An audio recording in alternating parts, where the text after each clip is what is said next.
Ahojte, milí bratia a sestry v Kristovi. Dnes po dnešnej bohoslužbe som chcel toho toľko povedať veľa vám. Veľmi veľa som chcel toho povedať naraz. Ale potom som si povedal, počkaj Igor, počkaj, trošku si oddychni, porozmýšľaj sa, vydýchni si, odpočín si a potom porozprávaš. Potom, keď som cítil, že ešte neuhaslo vo mne hnev, doslovný hnev, som si znovu povedal, počkaj Igor, ešte počkaj, ešte chvíľku, ešte maličku chvíľku počkaj, predýchaj, je krásne počasie, slnečko svieti, počkaj chvíľku a uvidíš. A potom som počkal ešte chvíľku, ale hnev, neutichal vo mne hnev, a tak pán povedal mi to trochu ináč.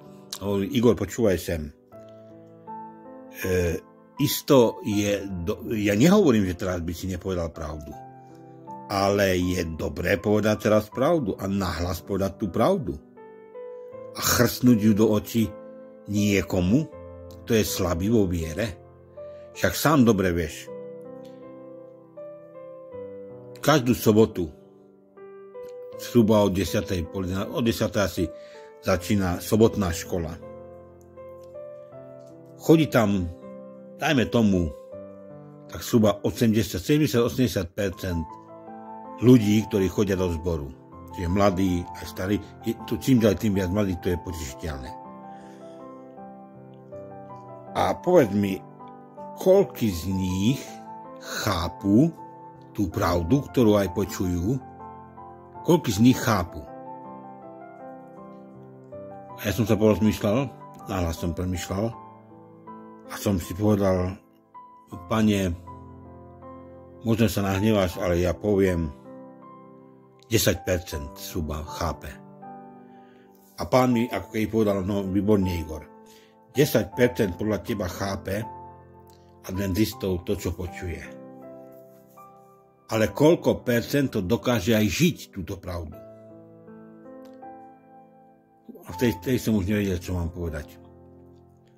Ten mi ako keď pán povedal, no vidíš Igor, preto je lepšie niekedy mlčať a nechať veci ísť tak, ako som ja povedal, že majú ísť. A dôveruj mi trochu, nielen ty, ale každý nás musí mi dôverovať, každý, kto chce byť spasený, musí mi dôverovať a musí sa nechať viesť. Čiže nakoniec mi vyšlo toto z toho všetkého. Pred 2000 rokmi takzvanú, dneska tomu hovoria Veľká noc, a to nie je Veľká noc, neviem, skade je ten názov.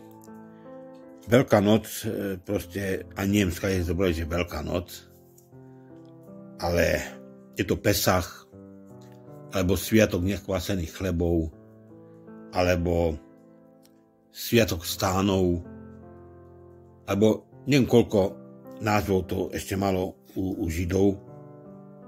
Tento sviatok sa stala nejaká vec. Pred 2000 rokmi sa stala nejaká veľmi dôležitá vec, ktorou nám ukázal pán,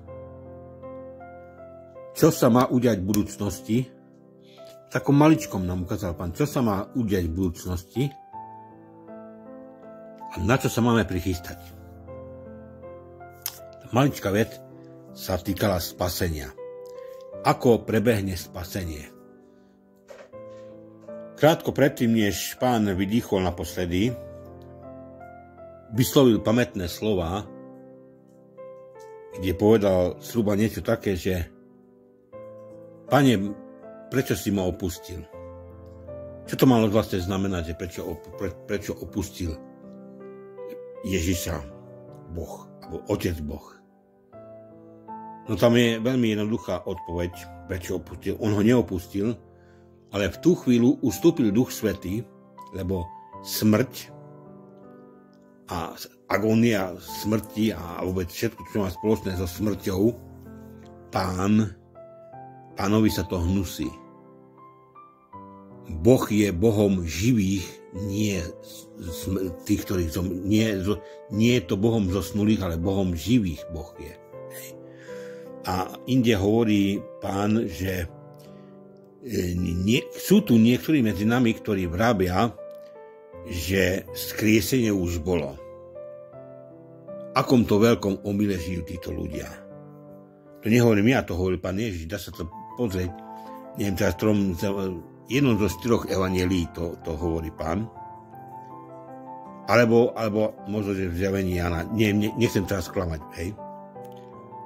Čiže sú tu medzi nami ľudia, ktorí tvrdia, že spasenie už bolo. Čiže skriesenie, že sa už udialo. Čo si myslíte, dneska je to inak? 2000 rokov od Ježišovej smrti na kríži prešlo a ešte stále je tu a stále viac a viac ľudí, ktorí tvrdia, že spasenie, teda skriesenie sa už udialo. Ale ono sa neudialo, priatelia. Skriesenie sa udeje, až keď príde Pán Ježiš. Keď zaznie posledná truba, posledná polnica zaznie, z neba začnú padať obrovské ľadovce, obrovské zemetrasenie zachváti tento celý svet. Tú chvíľu sa ľudia, ktorí zomreli aj 1000-2000 rokmi na zemi, začnú stavať z hrobov, premenia sa, dostanú nové nesmrteľné telo a my, ktorí budeme vtedy žiť v tom momente, budeme premenení a pôjdeme v ústrety hore k Pánu, pôjdeme k Pánovi do nebes ústrety a pôjdeme hore do 1000 rokov do nebeského kráľovstva. Čiže tento moment sa udialo malé skriesenie. Vtedy v Jeruzaleme stalo veľmi veľa ľudí zosnulých v starých časoch a ukázali sa mnohým ľuďom v Jeruzaleme a tí ľudia ich videli. Tu boli aj obry, tam bol každý. Z každej doby tam boli zosnulí svätí, lebo to je to svätý podľa Biblie. Podľa Biblie je svätý ten, ktorý dôveruje Bohu a nasleduje Boha. Čiže priatelia, keď vám dnes niekto hovorí, že skriesenie sa už udialo a teraz niekde vás čakajú vaši blízky v pekelných ohňoch, sú trápení, mučení sadistickým, hnusným Bohom, zlým Ježišom Kristom, čo ja viem, čím všetkým, sú mučení, cez 1000 rokov tam sú mučení dovtedy, dokým nezapracujú na svojom vlastnom spasení, na spasení, ktoré nám bolo darované z milosti od Pána Ježiša Krista. My sme dostali darom večný život, darom v milosti. Keby sme si ho mali zaslúžiť, nikdy by sme neboli spasení. Čiže ukázali sa zosnuli z každej doby, z minulosti, a šlapali normálne po zemi. Normálne chodili ako my dnes. Neboli to duchovia, neboli to dušičky, ktoré sa nanášajú nad zemou, ale môžete si to nájsť v Biblii. Nie je to tak veľmi ťažké nájsť. Ja keď som to teraz začal hľadať a proste to je... Proste môžete to nájsť v Biblii a hľadajte a čítajte Bibliu. V Biblii máte jediné pravda. Má Bibliu nikto iný. Potom sa udiala ešte jedna zvláštna vec. Roztrhla sa záves v svätyne svätých, ktorý jasne naznačil koniec jednej éry a začiatok novej éry, to je začiatok doby milosti a koniec obetného systému. To je druhá vec, čo sa udiala vtedy vo svätyni svätých. A čo sa týka slávneho vyjadrenia nášho Spasiteľa, ktorý použil slova Eli, Eli, lama sabachthani. Môj Pane, prečo si ma opustil? Eli, jedno z pomenovania pre Boha. Neopustil ho. Ako som povedal pred chvíľou, smrť a Pán Boh stoja veľmi ďaleko od seba.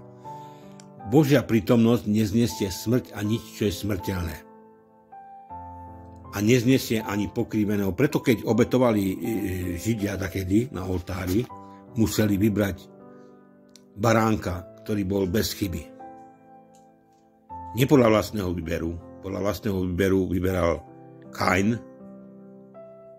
Hej, a vieme, ako to všetko dopadlo. Je summa summarum. pred 2000 rokmi stalo sa nejaké maličké skriesenie. Mnohí svety sa ukázali ľuďom v Jeruzaleme a bolo nám ukázané akési malé predspasenie, alebo jak to mám nazvať. Vtedy sa svety prebudili v hroboch a prešli sa cez Jeruzalem a ukázali sa mnohým ľuďom. A to je to dôležité, čo je pre nás odkaz aj na dnešnú dobu. Pretože Pán Boh nám ukázal, že o 2000 rokov neskôr, pretože v Biblii sa všetko deje na 7 dní, 70 týždňov, 7 mesiacov, 7 rokov, 7000 rokov. A teraz sme vstúpili do 7000. roku. A vidíme, čo sa deje na tejto planéte, aké veci, aké rýchle zmeny sa dejú na tejto planéte a čo všetko sa deje v ľudskej spoločnosti. Ako sa ľudská spoločnosť formuje, ako sa mení, pred našimi očami sa mení ľudská spoločnosť. Keď žena už nie je žena, muž už nie je muž, ukazuje nám, že muži môžu rodiť, že ženy nechcú alebo nemôžu rodiť, preto to musia urobiť muži miesto nich. A ukazujú nám vlastne všelijaké kreatúry, ktoré sa nepodobávajú ani na mužov, ani na ženy. Ženy sa obliekajú ako muži, muži sa obliekajú ako ženy a hovoria si, že to sú slobodné tvory, my sme slobodní ľudia a komu sa to nepáči, ten je netolerantný. To neznamená, že máme byť nenávistní, ku nikomu nemáme byť nenávistní. Nenávisť len nenávisť budí. Hej? Čiže zbytočne budeme v nenávisti s niekým a niekoho nenávidieť. To je úplne zbytočné, pretože tá nenávisť nezmení nič. Pán jedine jedno chce, aby sme pochopili. Sami nezmôžeme nič. Všetko je nám dané z milosti. Abrahamovi bolo dané milosťou. Milosťou bolo dané všetko. A bol nájdený spravodlivý v Božích očiach. Prečo bol spravodlivý? Bol sám spravodlivý? Naozaj bol spravodlivý? Abraham nebol. Ale nájdený bol v Božích očiach ako spravodlivý. A pripočítalo sa mu za spravodlivosť všetko to, čo urobil. Aj keď mal 99 rokov, ešte stále len prístup mal, že bude ho ako na nebi hviezd jeho potomstva. A on uveril tomu. Aj keď dal do toho vlastné riešenie. Raz dal do toho vlastné riešenie a vyspal sa s otrokyňou Egyptovkou, pretože ho na to navedla Sára, že takto bude zabezpečené tvoje potomstvo, ktoré ti pristúpil Pán Boh. Dal do toho svoje vlastné riešenie a vieme, čo sa stalo z jeho vlastného riešenia. Hej. Boli dvaja synovia, z jedného sú Arabi, z druhého sú Židia a dodnes sa bijú, mláťa medzi sebou. Hej, a v nepochopiteľných dôvodoch sa bijú, mláťa, strieľajú medzi sebou. Raz je ten silnejší, raz je tamten silnejší. Raz ten hodí bombu, raz tamten hodí bombu. Ale to je všetko kvôli tomu, že nepočkali na Božie riešenie, ale dali svoje riešenie do celého. Ale bolo to počítané Abrahamovi všetko za spravodlivé. A bolo počítané mu to za spravodlivosť. Všetko, čo urobil, bolo za spravodlivosť počítané. Viete, kamaráti, nechcem už byť veľa vrávny, ako sa povie. Nechcem to veľa nakecať už takto. Nechcem vás nudiť s vecami, ale jedno si musíme uvedomiť. Sme úplne v závere dejín. V úplnom závere. Ja viem, kto sa teraz mnohých ľudí bude smiať, toto je hlúposti, tu rozprávaš, aké blúdy tu ty rozprávaš, aké nezmysly, že sme v závere dejín.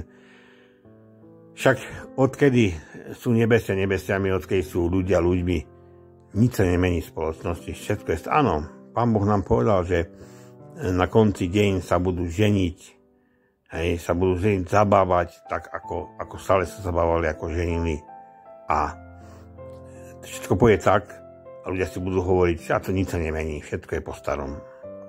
Môžu si tak hovoriť, ale my vieme, kto je, trošku si všíma znamenia doby, vie, že žijeme v úplnom závere dejín.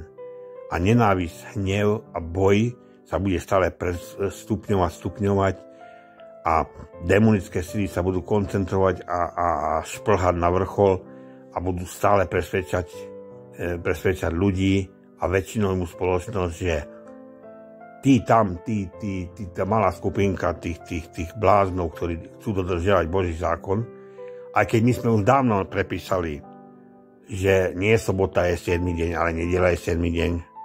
Hej, a ešte iné veci sme prepísali a dodržiavame ich tak. A oni nechcú, oni sú tvrdohlaví, oni nechcú dodržiavať nič a preto budú potrestaní zákonom to budú potrestaní, že nebudú ani môcť kupovať, ani predávať.